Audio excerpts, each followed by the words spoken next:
សួស្តីប្រិយមិត្តបងប្អូនគ្រប់មួយលោកតាលោកយាយពូមីងទាំងអស់គ្នាឥឡូវនេះយើងមកមើលការទូទាត់បៀសម្រាប់ថ្ងៃប្រហោះទី27ខែសីហាទាំងអស់គ្នាយើងមកមើលជោគជតារាសីប្រចាំថ្ងៃនិងថ្ងៃសម្រាប់អនាគតឥឡូវយើងមកមើលទាំងអស់គ្នាជួរទី1យើងទូទាត់អំពីអ្នកដែលមកទាបតខ្លួនជួរទី2យើងទូទាត់អំពីក្រុមគ្រួសារពុកម្ដាយបងប្អូនកូនចៅជួរទី3យើងទូទាត់អំពីអាជីវកម្មការងារមុខរបររកទទួលទានប្រចាំថ្ងៃនិងជួរទី4យើងទូទាត់អំពីអនាគតយើងមកមើលទាំងអស់គ្នាជួរទី1សម្រាប់អ្នកប្រឹក្សាផ្ទាល់ខ្លួនគឺ10ប៊ិចនេះតំណាងឲ្យទុកព្រួយ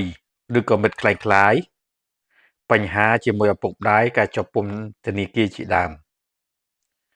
វាដែលនៅចិត្តហ្នឹងវាតាក់ទងបញ្ជាក់ពី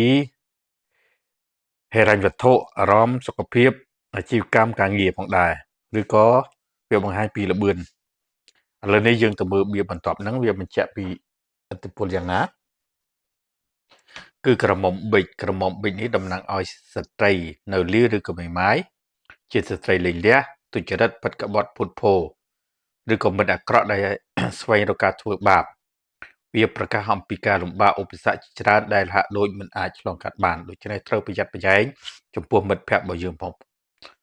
ឡូវយើងមកមើលស្លឹកទី3វិញស្លឹកទី3គឺអត្តាកើនេះតំណាងឲ្យបុរសឬក៏ស្ត្រីរីករាយនឹងអាជីពល្អចំណិតស្មោះត្រង់លះបង់វាបង្ហាញពីភាពជោគជ័យទាំងក្នុងស្នេហាទាំងផ្នែកហិរញ្ញវត្ថុបាទអាចជាជោគជ័យទាំងអស់ផងបាទជោគជ័យទាំងស្នេហាទាំងហិរញ្ញវត្ថុក៏ប៉ុន្តែត្រូវប្រយ័ត្នគ្រប់មិត្តភ័ក្តិរបស់យើងស្ត្រីកំមុំប៊ិចនេះបាទអាចមានរឿងរ៉ាវទុកព្រួយអីផងដែរបាទដោយសារតែលុយកាក់របស់យើងឬក៏ដោយសារតែស្នេហារបស់យើងអាចមានរឿងរ៉ាវទុកព្រួយដែរប៉ុន្តែទៅថ្ងៃក្រោយគឺល្អជោគជ័យផ្នែកស្នេហានិងហិរញ្ញវត្ថុផងដែរឥឡូវយើងមកមើលជួរទី2ទូទីអំពីក្រុមគ្រួសារឪពុកម្ដាយបងប្អូនកូនចៅនៅក្នុងក្រុមគ្រួសាររបស់យើងស្លឹកទី1គឺអាត់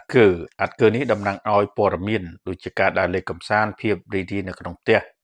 ឬក៏ការអញ្ជើញទៅក្នុងវិធីជប់លៀងអីមួយឥឡូវយើងមកមើលស្លឹកទី2វិញស្លឹកទី2គឺ7ប៊ិចនេះតំណាងឲ្យវិវាទចំនួនបណ្ដោះអាសន្នឬក៏បញ្ហាបណ្ដោះអាសន្នឬក៏ការរំខានវាត្រូវនឹងទុកព្រួយនៃក្តីស្រឡាញ់ភាពមិនស្មោះត្រង់រវាងប្រពន្ធឬក៏ម្ចាស់ស្ត្រីវាក៏មានន័យថាអ្វីគ្រប់យ៉ាងត្រូវបានអនុវត្តដើម្បីយកឈ្នះលើបញ្ហានិងការលំបាកអ្វីក៏ដោយក្នុងវិស័យនេះគឺជាស្លឹកបៀដែលប្រកបវិជ្ជាតម្លៃវិជ្ជមានឬក៏អវិជ្ជមានអាស្រ័យទៅលើបៀដែលនៅបន្ទាប់នឹងដែរឥឡូវយើងទៅមើលបៀបន្ទាប់ទៀតតើវាមានចំនួនវិវាទយ៉ាងណាចំនួនជាមួយនឹងអត្តប៊ិចបាទអត្តប៊ិចនេះតំណាងឲ្យជោគជ័យសុភមង្គលក្នុងក្តីស្រឡាញ់បាទវាអាចមានវិវាទដោយសារតែសេចក្តីស្រឡាញ់របស់យើងប្រសិនបើបៀដែលនៅចិត្តវាមិនបញ្ជាក់វានឹងមានភាពពន្យាពេលណាការលំបាកប៉ុន្តែជោគជ័យបញ្ហាប៉ុន្តែជោគជ័យនៅចុងក្រោយបាទគឺជោគជ័យវិញអត់អីទេដំបូងវាមានបញ្ហាខ្លះៗនៅក្នុងក្រុមគ្រួសាររបស់យើងណាថ្ងៃក្រោយមកនឹងមានជោគជ័យមកវិញឥឡូវយើងមកមើលជួរទី3ទូទាត់អំពីអាជីវកម្មការងារមុខរបររកទទួលទានប្រចាំថ្ងៃវិញស្លឹកទី1 10ជួងនេះតំណាងឲ្យជោគជ័យផ្នែកហិរញ្ញវត្ថុភាពរុងរឿងនៅក្នុងផ្ទះវាបង្ហាញពីការសងបំណុលនិងប្រាក់កម្ចីផងដែរបាទសម្រាប់អាជីវកម្មរបស់យើងគឺជោគជ័យណាស់ផ្នែកហិរញ្ញវត្ថុនិងមានភាពរុងរឿងនៅក្នុងផ្ទះផងដែរគឺល្អសម្រាប់អាជីវកម្មរបស់យើងគឺជោគជ័យថ្ងៃនេះឥឡូវយើងមកមើលស្លឹកទី2វិញស្លឹកទី2គឺ9ប៊ិចនេះត្រូវប្រយ័ត្នប្រយែងមែនទែនអាចមានទុកព្រួយភាពឯកាគ្រោះថ្នាក់មហន្តរាយជំងឺការបែកបាក់ឬក៏លេងលះ វាបញ្ជាក់ពីស្លឹកបៀដែលនៅចិត្តពាក់ព័ន្ធផងដែរឥឡូវយើងទៅមើលវាពាក់ព័ន្ធយ៉ាងណាណាពាក់ព័ន្ធនឹងអត្តបិចបាទអត្តបិចនេះត្រូវប្រយ័ត្នប្រយែងមែនទែនតំណាងឲ្យច្បាប់មេធាវីឬក៏ចៅក្រមវាក៏មានន័យថាត្រូវជាមិត្តភ័ក្តិឬក៏ញាតិអាក្រក់ឬក៏ប្តីដែលខុសខើអាក្រក់បង្កគ្រោះថ្នាក់ណាដូច្នេះត្រូវមានការប្រុងប្រយ័ត្នខ្ពស់វាប្រកាសពីការឃ្លាតឆ្ងាយពីគ្នាឬក៏ការរំខានផងដែរបាទដូច្នេះនៅក្នុងអាជីវកម្មរបស់យើងវាអាចមានរឿងរ៉ាវច្រើនផងហើយក្នុងការចេញដំណើរទៅរកទទួលទានថ្ងៃប្រហោះទី27ខែសីហានេះគឺយើងចេញពីម៉ោង 10:49 នាទីឬក៏ម៉ោង 1:13 នាទីអាចចេញម៉ោង 1:13 នាទីឬក៏ម៉ោង 3:37 ឬក៏ម៉ោង 6 ល្ងាចណាអាចចេញម៉ោងទាំងអស់នឹងបានម៉ោង 10:49 ម៉ោង 1:13 នាទីឬក៏ម៉ោង 3:37 នាទីឬក៏ម៉ោង 6 ល្ងាចណាបាទអាចចេញដំណើរទៅរកទទួលទាននៅពេលយប់បានឥឡូវយើងមកមើលជួរទី4វិញទូទីអំពីអនាគតសម្រាប់អនាគតស្លឹកទី1គឺក្រមុំជួងនេះល្អបាទជាមិត្តស្មោះត្រង់ណាតំណាងឲ្យស្ត្រីមិត្តស្មោះត្រង់ត្រៀមជួយវាតំណាងឲ្យនារីសក់ខ្មៅវានេះមានប្រយោជន៍អ្នកសហការអ្នកជួយទ្រាំទ្រក្នុងការប្រកបមុខរបរឬក៏បើកអាជីវកម្មអីណាគឺមិត្តភ័ក្តិយើងអាចជួយយើងបានបាទឥឡូវយើងទៅមើលស្លឹកទី2វិញស្លឹកទី2គឺអាត់ការ៉ូនេះគឺជាដំណឹងដែលយើងនឹងទទួលបាន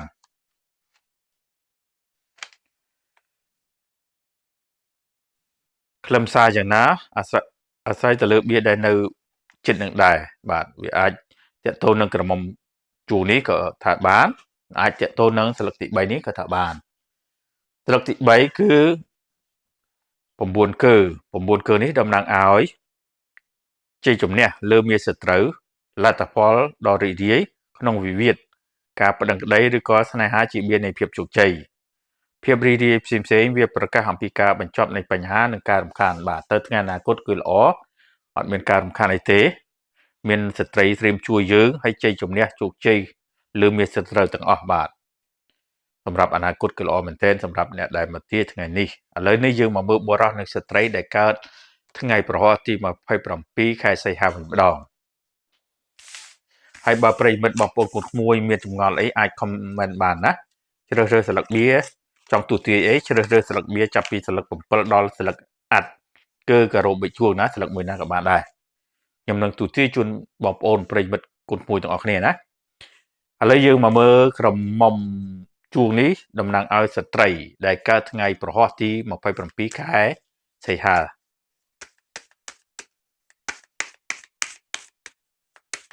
ហើយកុំភ្លេចជួយ Subscribe ចុច Like និង Share ម្នាក់មួយផងជួយទ្រាំសូល Channel របស់ខ្ញុំចុចលើ Super Chat Super Thanks និង Super Sticker បាទហើយបើចង់មានចម្ងល់អីអាច comment បានណាចង់ទូទាយតាមស្លឹកបៀក៏បានតាមក្បួនហោរាសាស្ត្រក៏បានណាថ្ងៃខែឆ្នាំកំណើតឬក៏អាយុនិងភេទខ្ញុំនឹងទូទាយជូនប្រិយមិត្តបងប្អូនកូនក្មួយបានណាឥឡូវយើងមកមើលស្ត្រីដែលកើតថ្ងៃប្រហោះទី27ខែសីហាស្លឹកទី1គឺកតិបជួងនេះតំណាងឲ្យបុរសណាបុរសសក់ខ្មៅវ័យក្មេងម្នាក់ដែលស្មោះត្រង់រុះរាយរាក់ទាក់ឧស្សាហ៍ព្យាយាមវាបង្ហាញពីភាពជោគជ័យក្នុងជំនួញវាក៏អាចឆ្លើយតបនឹងការផ្ដល់នូវមូលនិធិផងដែរបាទគឺអតីតកាលគឺល្អណាស់ឥឡូវនេះយើងមកមើលបច្ចុប្បន្នកាលវិញសម្រាប់ស្ត្រីគឺបច្ចុប្បន្នកាលគឺ9ការ៉ូនេះតំណាងឲ្យភាពយឺតយ៉ាវឧបតហេតុការរំខានគ្រប់ប្រភេទវានឹងចាំបាច់ត្រូវការប្រុងប្រយ័ត្នបើមិនដូច្នោះទេអាចមានបញ្ហាណាដូច្នេះត្រូវប្រយ័ត្នប្រយែងយ៉ាងមែនទែនចំពោះស្ត្រីដែលកើតថ្ងៃប្រហោះទី27ខែសីហាឲ្យប្រយ័ត្នប្រយែងធ្វើដំណើរទៅដំណើរមកណាអីប្រយ័ត្នប្រយែងណាអាចមានការរំខានខ្លះបាទឥឡូវយើងទៅមើលអនាគតវិញទៅថ្ងៃអនាគតគឺ7ជួងនេះតំណាងឲ្យចំនួនប្រាក់តិចតួចឬក៏ទ្រព្យសម្បត្តិតិចតួចវាក៏ ណែនាំខាងសេវាកម្មដែលបង្ហាញពីមិត្តម្នាក់ផងដែរបាទទៅថ្ងៃអនាគតណាឥឡូវនេះយើងមកមើលបរិះវិញម្ដងសម្រាប់បរិះយើងតំណាងឲ្យអត្រាជួងណាអត្រាជួងនេះតំណាងឲ្យបរិះដែលកើតថ្ងៃប្រហោះទី27ខែសីហាយើងមកមើលទាំងអស់គ្នា